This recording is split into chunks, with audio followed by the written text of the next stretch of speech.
अजमेर में ख्वाजा मोइनुद्दीन चिश्ती की दरगाह है। ये दरगाह सिर्फ ऐसा नहीं है कि मुस्लिमों में ही मानी जाती है, हिंदू धर्म में भी इसकी बहुत मान्यता है। कई बड़े नेता मंत्री यहाँ पर चादर चढ़ाने जाते हैं, चाहे अभिनेत्री हो या कोई भी हो, हर कोई इस दरगाह को मानता है और यहाँ पर चादर चढ़ाने जाता है। अजमेर एक बहुत ही पवित्र स्थान माना जाता है, लेकिन 1992 में यहाँ से एक ऐसा स्कैंडल सामने आया था जिसने ना सिर्फ अजमेर को, ना सिर्फ राजस्थान को, बल्कि पूरे देश को हिलाकर रख दिया था। नमस्कार, मैं हूं समीक्षा दीक्षित और आपका स्वागत है सत्योदय मीडिया में। बात है 1992 की। यहाँ पर सबसे बड़ा देश का सेक्स स्कैंडल सामने आया था, जहां पर 250 से भी ज्यादा लड़कियों का शोषण किया गया था।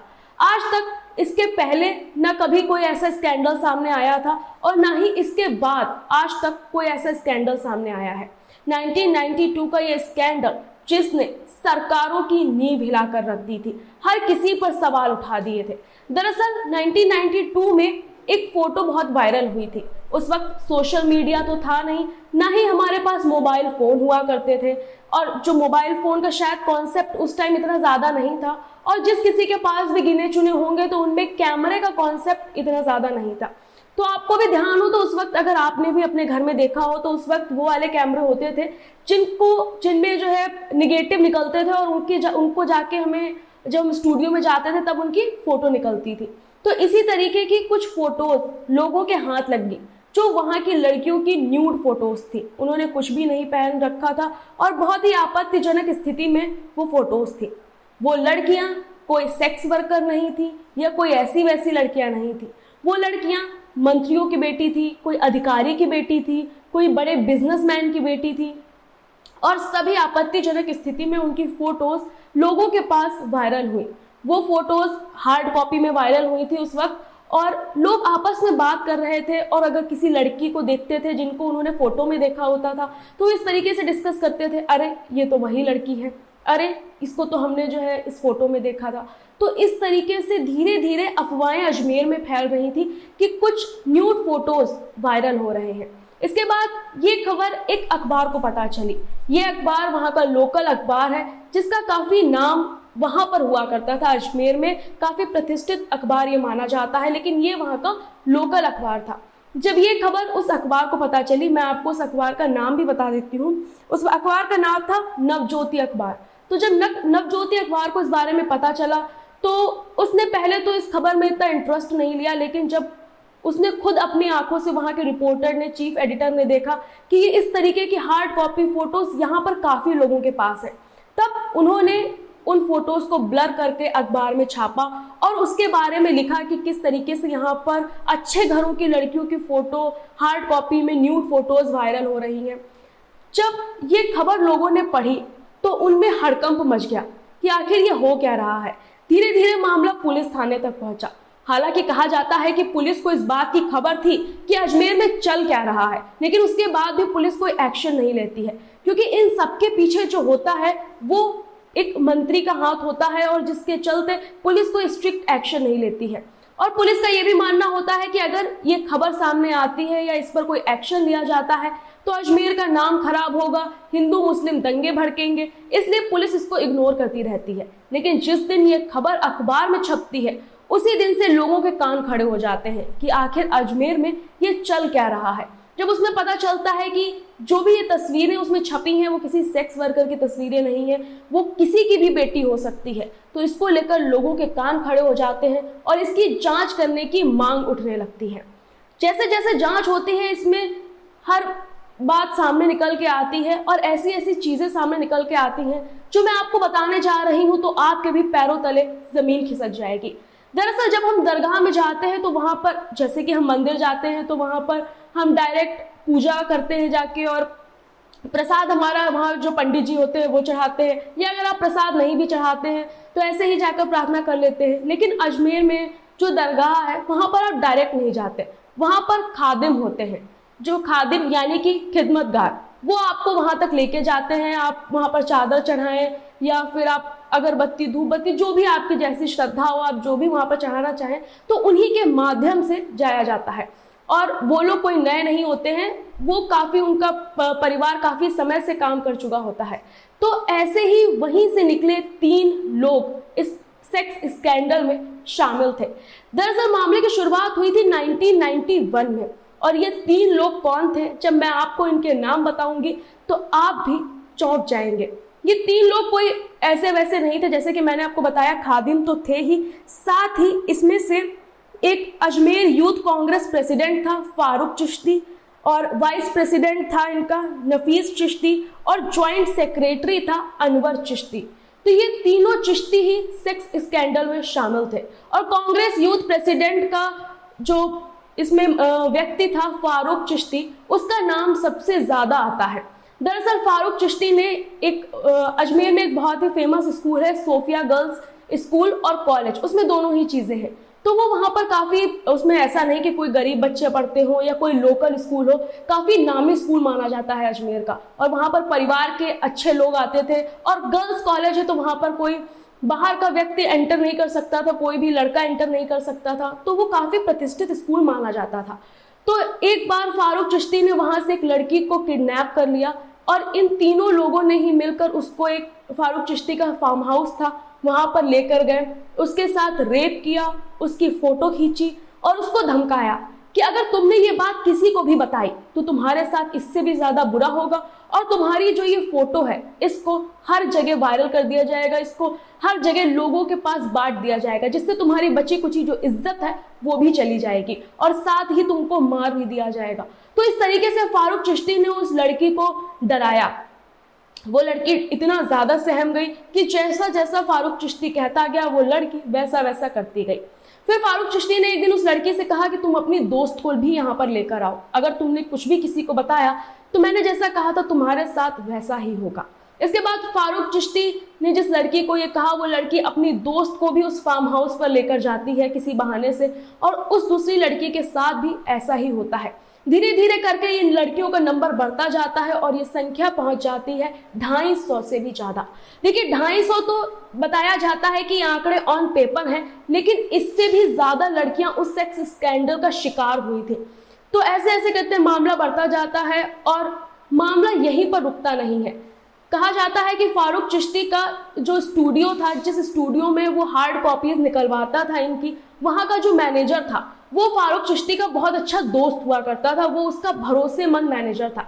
लेकिन जो लोग काम करते थे, जैसे कि वहां पर प्यून हो गया या फिर टेक्निकल मैनेजर हो गया, ये सारे लोग जो वहां पर काम करते थे वो लोकल लोग थे, उनसे कोई इतनी ज्यादा जान पहचान ना तो मैनेजर की थी और ना ही फारूक चिश्ती की थी। और जब फारूक चिश्ती धीरे धीरे ये काम फार्म हाउस में अपने करने लगा, तो उसके ड्राइवर को भी ये बातें पता चलने लगी, उसके यहाँ जो खाना बनाता था उसको भी ये बात पता चलने लगी कि यहाँ फार्म हाउस में क्या होता है, और साथ ही वो जहां पर ये फोटो बनवाता था उन लोगों को भी ये बातें पता थी।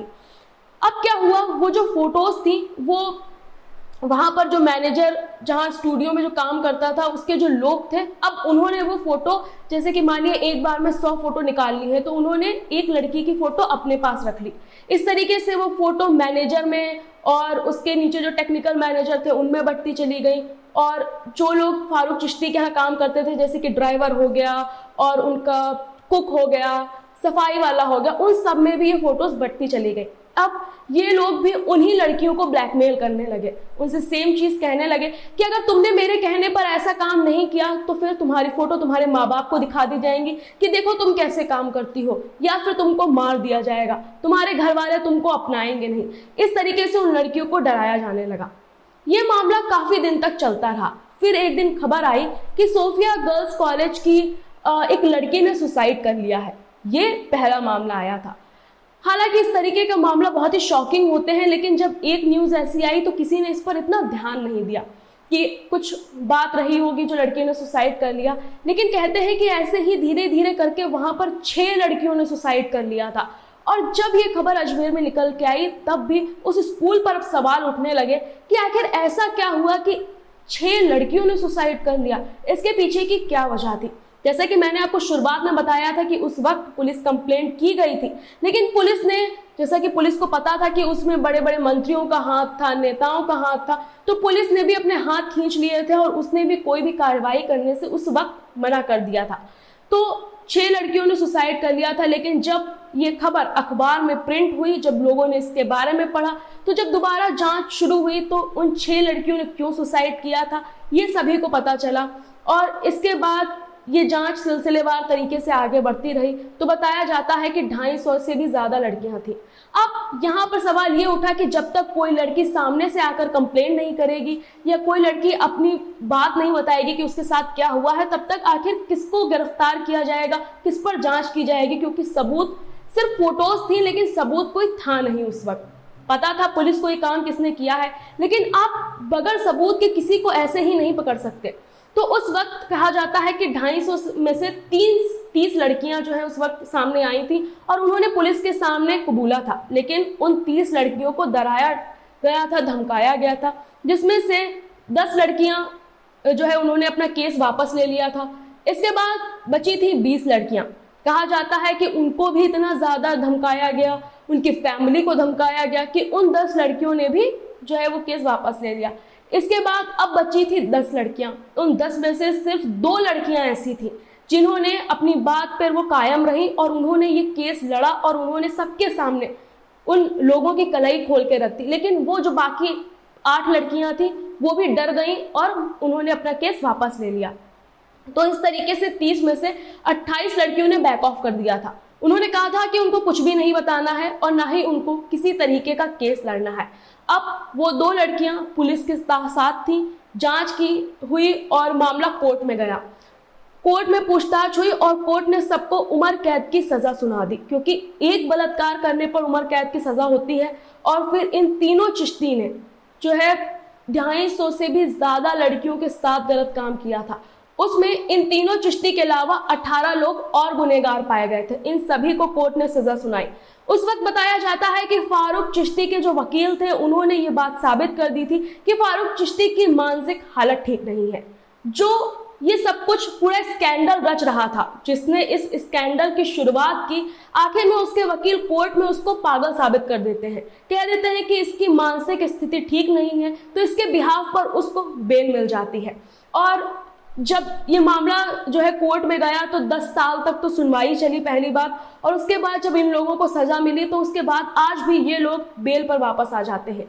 और बहुत ही दुख की बात है कि इन तीनों चिश्ती ने जो गलत काम किए थे और इनको उम्र कैद की सजा मिली थी, इसके बावजूद भी आज आपको जानकर हैरानी होगी कि इन तीनों में से कोई भी जेल में नहीं है। ये सभी लोग बाहर हैं और इसके साथ जो 18 और दोषी पाए गए थे वो भी समय समय पर बेल में बाहर आते रहते हैं, समय समय पर अंदर जाते रहते हैं। यानी कि किसी को कोई भी ऐसी सजा नहीं मिली कि आगे चलकर अगर कोई ऐसा करने की हिम्मत करता है तो उसके हाथ पांव कांपे। ये अजमेर का स्कैंडल इतना ज्यादा इसने देश को हिलाकर रख दिया था कि उस वक्त ये भी कहा जाता है कि, और जो मैं आपको घटना बताने जा रही हूँ ये घटना बिल्कुल सच है, ये कोई काल्पनिक कहानी नहीं होती है और ना ही कोई ऐसा एज्यूम करता है कि हुआ होगा, ऐसा सच में होता है। अजमेर में जब अब लड़कियों की शादी की बात आती है तो वहां पर परिवार सबसे पहले उस अखबार के दफ्तर में जाते हैं और कहते हैं उन लोगों से कि आप हमको वो फोटो दिखाइए कि किन किन लड़कियों की फोटो उस वक्त वायरल हुई थी, कहीं हम जिससे शादी करने जा रहे हैं कहीं वो लड़की तो नहीं हमको फंस गई।